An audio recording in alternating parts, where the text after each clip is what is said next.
tonight on Cox Forum. We hear all the time about celebrities who are adopting kids from overseas, but right here in Orange County, there are dozens of kids who are looking for a home that is full of loving parents and maybe some siblings as well. We are going to be hearing about an organization that is helping those kids and trying to help prevent child abuse as well. That's all coming up tonight here on Cox Forum.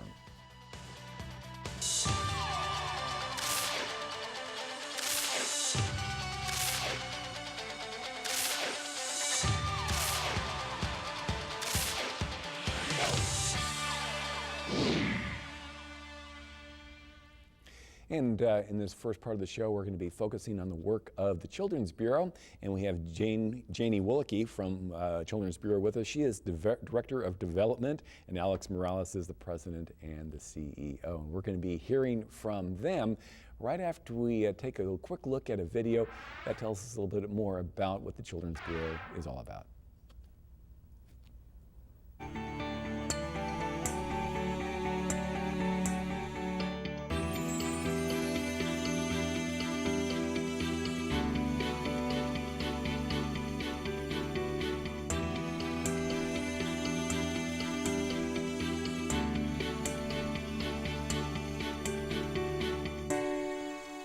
The Children's Bureau was founded a little over 100 years ago by a group of women who wanted to focus on the plight of vulnerable children. And it's that launching of our mission that gives us our greatest strength.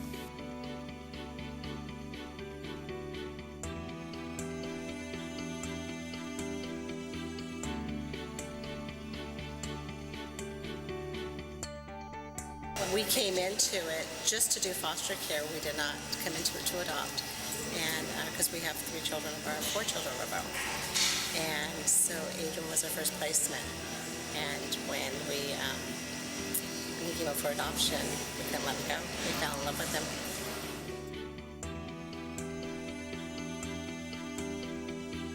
Issues that were there before, as far as, arguing and not communicating, have gradually fade away. I am able now to transmit security. I've been able to see how my sons have evolved, even just to give them a hug and say, I love you, you're special.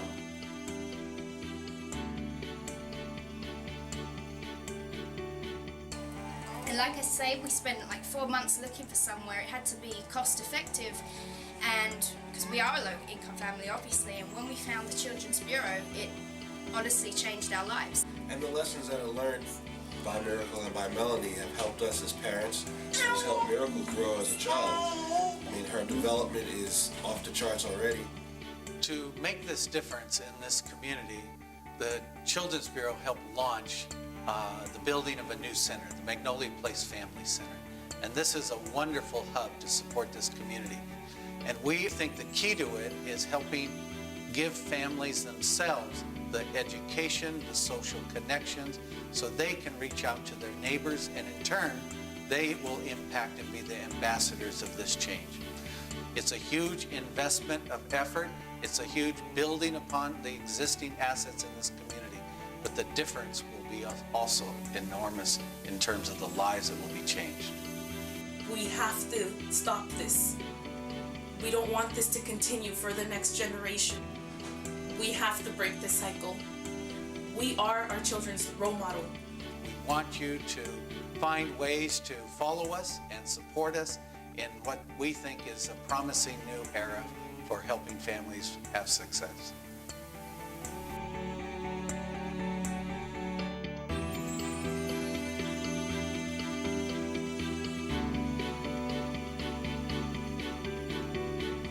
Thank you, Children's Bureau.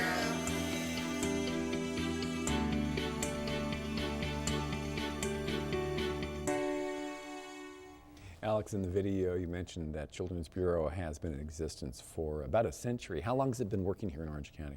We've been here 20 years. We're a nonprofit, and our focus is on helping children who've been abused, but as you've seen in the video, more importantly, can we spare children from that experience in the first place? Now, obviously, child abuse is a big issue, and we did start the show by talking about getting kids into loving homes. How did the focus for Children's Bureau sort of change to that prevention? Well, I think when we started experiencing just how hard it is to accept that some damage has occurred to children that you just can't undo, and if there was a way to keep that from happening, that's the direction we wanted to expand our programming. Orange County invited the Children's Bureau, which its headquarters was initially in Los Angeles, to come to Orange County to bring its prevention program. So we're one of the most significant nonprofits in the community working on this prevention effort. So what is prevent? What is it? Let's back up. In order to prevent, there must be, some evidence of what leads to child abuse. What do you see? Well, I think that many of us have been fortunate to have parents who've been able to be loving and caring, and really that was the secret to how we grew up and how we became parents ourselves. But what would happen if that hadn't been the way you were raised? Some of our families have been raised in violent households, or families who just didn't know how to pass on nurturing and learning to their children. So our strategy is to start as early as possible. We begin when they may be in the 3rd trimester of pregnancy, and nurses and obstetricians are referring the family, saying, this is a family who I think would be interested in voluntarily connecting, and then we begin our work. Does the family feel any sort of stigma involved with coming to your center? I think that we make this seem, and everybody who's been a parent, my wife and I, there isn't a parent who hasn't pulled their hair out and shed a tear from time to time. So we're all universally know the challenges of that. But you add the stress of poverty, you add the experience of maybe not having had a strong upbringing, then that just makes you ripe for things just to go over the line for children. So families are happy to get the help. When they see that they're also going to be part of helping their neighbors, then they feel even more positive about, now I have something to offer. So there isn't a stigma about it. We do recognize that sometimes there are families who are uncomfortable coming into one of our centers, and that's where our in-home visiting programs become so important. We have community workers who actually go into the families' homes and work with those families to give them the tools that they need to raise healthy, happy children. And there's a new strategy emerging, particularly in Orange County. It's prominent throughout the state. Orange County is where it's occurring the most. It's called a Family Resource Center, which it's designed to be a supportive of families, a place where families want to come. Many organizations collectively are pulling their energies together so a family can get multiple resources there that are delivered in a positive way. So the home-based service and the Family Resource Center combine together to make that difference. I want to go back to something you mentioned. It was also mentioned in the video, this idea of, you're training people, but they're also training their neighbors. Exactly. Yeah, so talk a little bit about that. I mean, do you find that child abuse or the potential sort of runs within certain neighborhoods, or Well, it's an experience that's more common for low-income families. The stressors of being on the margins can make this happen, and the conditions of the upbringing can feed into that. Many of our families talk about having been raised in households where there's been battering between the parents or abuse with the children. So that's how we approach working, particularly in communities that are low income. We're in Huntington Beach, pockets of that, in Anaheim, Santa Ana, South Orange County, where we can make that difference. Let's talk real briefly, because we don't have a lot of time here.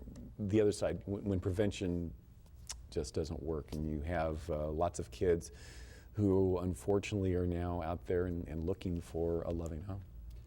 That's right. So we have the full continuum of our effort.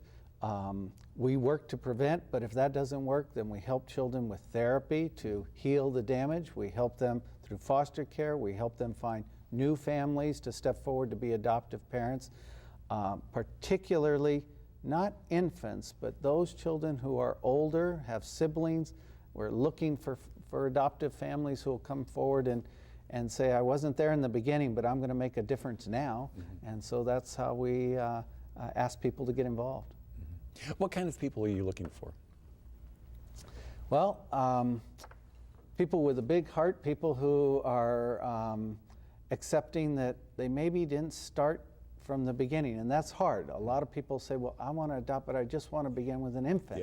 But people who accept and have flexibility that they're just going to step into a child's life, they're going to accept training and support, they're going to co-parent with another organization, and those are the folks that we want to help. It can be single parents, it can be two-parent families.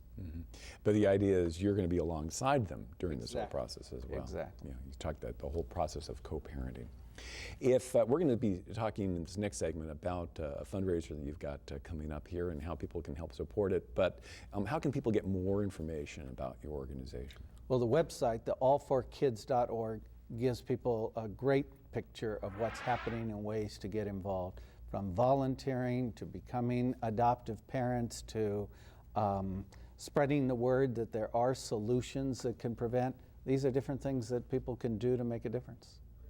I mentioned we'll have Jeannie around here during the next segment. Alex, thank you very much for being with us, and thanks for the work you do with the Children's Bureau. Thanks for the opportunity to share.